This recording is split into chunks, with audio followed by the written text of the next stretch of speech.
ഇടുക്കിയിൽ ജീപ്പ് സഫാരികൾക്ക് നിരോധനം ഏർപ്പെടുത്തിയ തീരുമാനത്തിനെതിരെ പ്രതിഷേധവുമായി ജീപ്പ് തൊഴിലാളികൾ. ജില്ലാ കളക്ടറുടെ ഉത്തരവിനെതിരെയാണ് ആനച്ചാൽ മൂന്നാർ റോഡിൽ തൊഴിലാളികൾ പ്രതിഷേധിക്കുന്നത്. വിവരങ്ങളുമായി ഇടുക്കിയിൽ നിന്ന് ആൽവിൻ തോമസ് ചേരുന്നു. ആൽവിൻ, ഈ മലയോര മേഖലകളിൽ, ടൂറിസം മേഖലകളിലൊക്കെ ഇത് വലിയ തോതിൽ ആളുകൾക്ക് ഒരു ജീവന മാർഗമാണ്. ഇപ്പോൾ ഏത് സാഹചര്യത്തിലാണ് ജീപ്പ് സഫാരികൾക്കൊക്കെ വിലക്ക് ഏർപ്പെടുത്തിയിരിക്കുന്നത്? വിവരങ്ങൾ എന്താണ്? വലിയ ആശയക്കുഴപ്പമുണ്ട് ഈ ജീപ്പ് സഫാരി നിരോധനത്തിലെ ഉത്തരവിലൂടെ എന്ന് വേണം നമുക്ക് ഈ ഘട്ടത്തിൽ മനസ്സിലാക്കാൻ. അതിന്റെ ഭാഗമായാണ് ഇപ്പോൾ ജില്ലയിലെ പലയിടങ്ങളിലും പ്രതിഷേധം ഉള്ളത്. ഇപ്പോൾ മൂന്നാർ ആനച്ചാൽ റോഡ് ഉപരോധിച്ചുകൊണ്ട് CITU പ്രവർത്തകരും അതോടൊപ്പം തന്നെ ജീപ്പ് തൊഴിലാളികളും ജീപ്പ് ഉടമകളും ആയിട്ടുള്ള ആളുകളാണ് വലിയ പ്രതിഷേധം തീർക്കുന്നതെങ്കിൽ കുമളിയിലെ INTUCയുടെയും CITUടെയും നേതൃത്വത്തിൽ പ്രതിഷേധം നടക്കുകയാണ്. കുമളിയുടെ DTPCയുടെ ഓഫീസിലേക്കാണ് പ്രതിഷേധമുള്ളത്.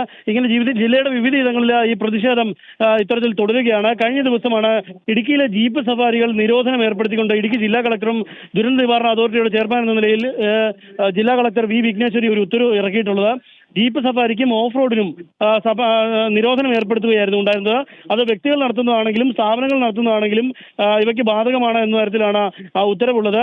മതിയായ രേഖകളും സുരക്ഷാ സംവിധാനങ്ങളും ഉടൻ കാണിക്കണമെന്നും ഫിറ്റ്നസ് ഉൾപ്പെടെയുള്ളവ ഉടൻ കാട്ടിയ ശേഷം ഉറപ്പുവരുത്തിയ ശേഷം മാത്രമേ ഇവർക്ക് പ്രവർത്തിക്കാൻ അനുമതിയുള്ളൂ എന്ന തരത്തിലാണ് ഉത്തരവ് വന്നിട്ടുള്ളത്. പക്ഷേ ആ ഉത്തരവിൽ അവ്യക്തത നിലനിൽക്കുകയാണ്.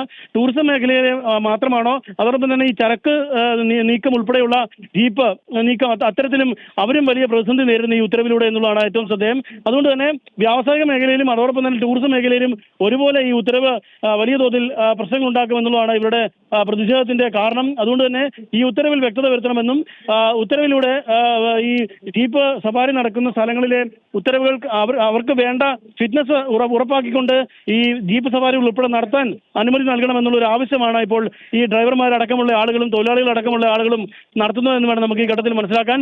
ഏതായാലും ഈ ഉത്തരവിൽ വലിയ ആശയക്കുഴപ്പം നിലനിൽക്കുന്നുണ്ട്. ആ ആശയക്കുഴപ്പം നിലനിൽക്കുന്നതിന്റെ ഭാഗമായാണ് ഇത്തരത്തിലുള്ള പ്രതിഷേധം ഇപ്പോൾ ജില്ലയുടെ വിവിധ ഭാഗത്തു നിന്നും ഉണ്ടായിട്ടുള്ളത്.